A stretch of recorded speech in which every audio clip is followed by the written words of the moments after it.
So beta, next after stamen, that is the male reproductive part, next move on to the female reproductive part, that is the carpal, pistil या gynoecium. तीनों का नाम बेटा एक ही है. Female reproductive part कौन है? ये ओनली वन इन नंबर है जिसमें 3 पार्ट्स होते हैं, स्टिग्मा, स्टाइल, ओवरी. कौन सा है ये? आपका ये वाला पार्ट है जो आपका स्टिग्मा. यहाँ पे आपके पोलन ग्रेन लैंड करते हैं जो इंसेक्ट की वजह से, मैंने कहा था ना कि पेटल्स को अट्रैक्ट, पेटल्स किसको अट्रैक्ट करते हैं? इंसेक्ट्स या फ्लाइज को. और ये इंसेक्ट्स और फ्लाइज के पंखों पे, पैरों पे क्या लग जाती है? पोलन ग्रेन्स लग जाती है. और वो कहाँ पर लैंड करते हैं? लैंडिंग ऑफ पोलन ग्रेन कहाँ पे बेटा? Stigma of the part of the male reproductive part. Stigma, style, ovary. Style कौन सा पार्ट है बेटा? ये जो लंबी डंडी वाला पार्ट है ये आपका स्टाइल कहलाता है. और ये जो ओवल शेप में है, मोटा हेल्दी पार्ट कह सकते हो आप इसको, फ्लावर के अंदर आप ऑब्जर्व करते हैं. सेंट्रल पार्ट क्या है आपका? ओवरी. कौन सा है बेटा? ओवरी. और इसके अंदर रिप्रोडक्शन के ओवरी के अंदर होती है. और किसके अंदर होती है? मेन ओव्यूल के अंदर. क्या होता है बेटा? ओव्यूल के अंदर यहाँ पे क्या होती है? Reproduction will takes place.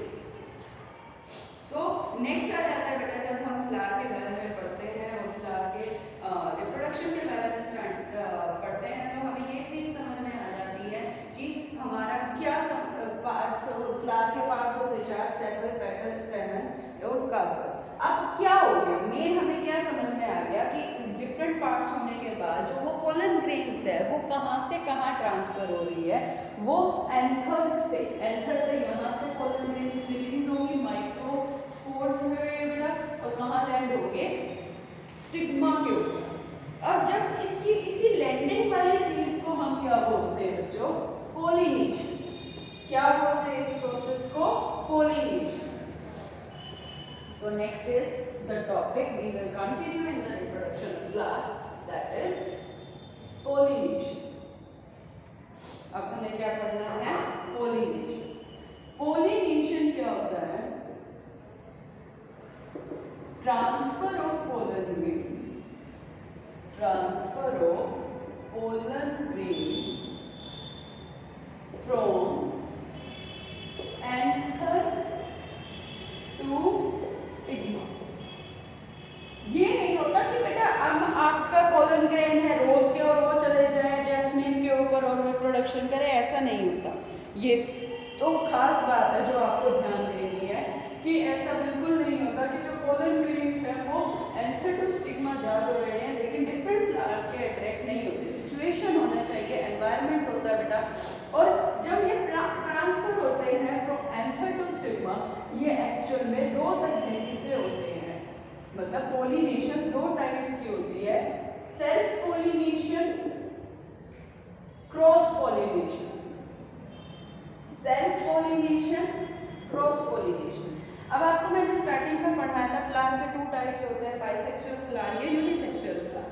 अब यूनिसेक्सुअल फ्लावर में तो ऑब्वियसली एक फ्लावर के पोलन ग्रेन दूसरे फ्लावर के ओवरी या स्टिग्मा पर लैंड करेंगे तो वो ऑब्वियसली दूसरा फ्लावर ही होगा. तो दूसरा फ्लावर का मतलब क्या हो गया? वो क्रॉस पोलिनेशन शो करेगा. और सेल्फ पोलिनेशन में क्या होता है कि एंथर से पोलन ग्रेन स्टिग्मा पर जा रहे हैं, वो सेम फ्लावर के भी सेम फ्लावर का होगा, with in same flower. That is transfer of pollen grains from anther to stigma of same flower. उसी फ्लावर में होता है. कई बार फ्लावर खुला भी नहीं होता तब जाके उसमें रिप्रोडक्शन हो जाती है यानी पोलन ग्रेन ट्रांसफर हो जाते हैं. तो ये सेल्फ पोलिनेशन में होता है. और क्रॉस पोलिनेशन में क्या होता है? Different flower of same plant हो सकता है वो, मतलब फ्लावर भी डिफरेंट होना चाहिए और डिफरेंट फ्लावर, मतलब फ्लावर डिफरेंट होना चाहिए चाहे वो सेम प्लांट का हो या डिफरेंट प्लांट का हो. तो ये आपका क्या कहलाता है? क्रॉस पोलिनेशन कहलाता है. That is transfer of pollen grains from, क्या कह सकते हैं आप? Transfer of pollen grain from anther to stigma of the same flower or another flower of same plant. It's the same flower or another flower of same plant. और इसमें क्या होगा, different flower या another flower of different plant, ये क्या होगा आपका cross pollination. अब इसके क्या कैरेक्टरिस्टिक्स हैं, कैरेक्टरिस्टिक्स ऑफ सेल्फ पॉलिनेशन, इसकी क्या कैरेक्टरिस्टिक है ये आपने लिखनी है। इंपॉर्टेंट होगा बेटा आपका ये रेफरेंस के हिसाब से। लेकिन अब देखो सेल्फ पॉलिनेशन हुआ तो कैरेक्टर्स जो है प्रिजर्व्स पैरेंटल प्रिजर्व्स, यानी इसमें वेरिएशन बहुत कम होती है। प्रिजर्व्स ये ऊपर लिख लीजिएगा पैरेंटल कैरेक्टर। और दूसरी एडवांटेज है नॉट नेसेसरी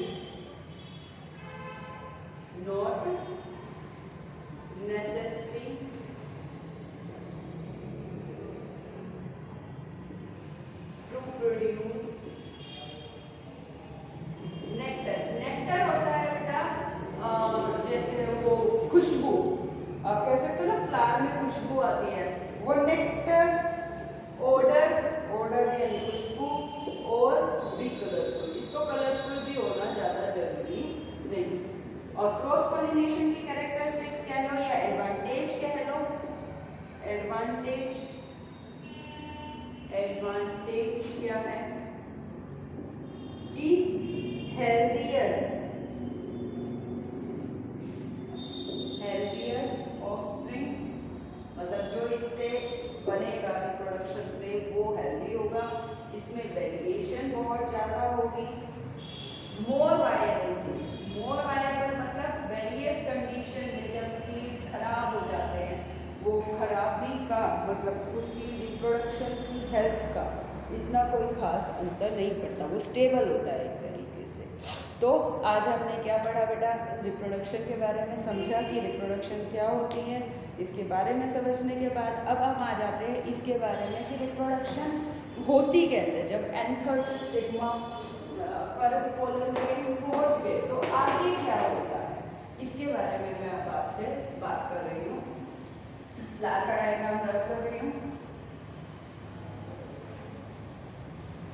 एक्चुअल में फीमेल रिप्रोडक्टिव पार्ट में होता क्या, मान लीजिए ये आपका ओवरी सेक्शन। ओवरी में बेटा यहाँ पे पोलन ग्रेन्स होते हैं और पोलन ग्रेन्स के ऊपर की लेयर होती है एक्साइन। कौन सी लेयर होती है बेटा, एक्साइन। ये क्या होता है, इसके अंदर केमिकल होता है जिसकी वजह से ये स्टिग्मा की वॉल को, इसकी वॉल को, स्टिग्मा की वॉल को डिसॉल्व कर देती है और क्या निकालती है, पोलन ट्यूब। क्या निकल जाती है बेटा इसमें से, पोलन ट्यूब।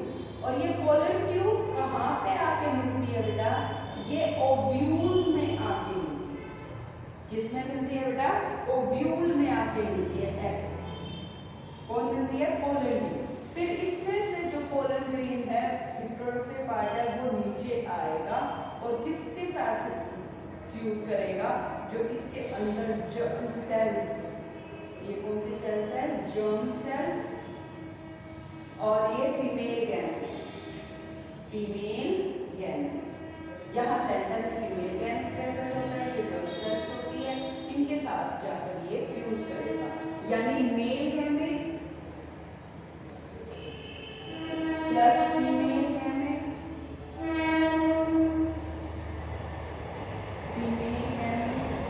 क्या बनाते हैं, आपस में प्लस करके क्या बनाएंगे बेटा, ये जाइगोट, या जिसको आप समझ रहे हो अभी तक ऑफस्प्रिंग।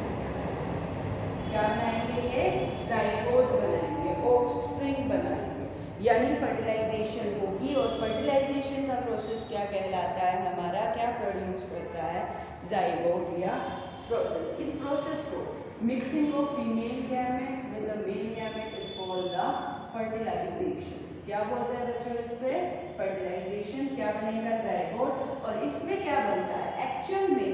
फ्यूचर में क्या डेवलप होता है आपको फूड में पता होगा, जो आपका ओव्यूल है वो बनाएगा आपका फ्यूचर।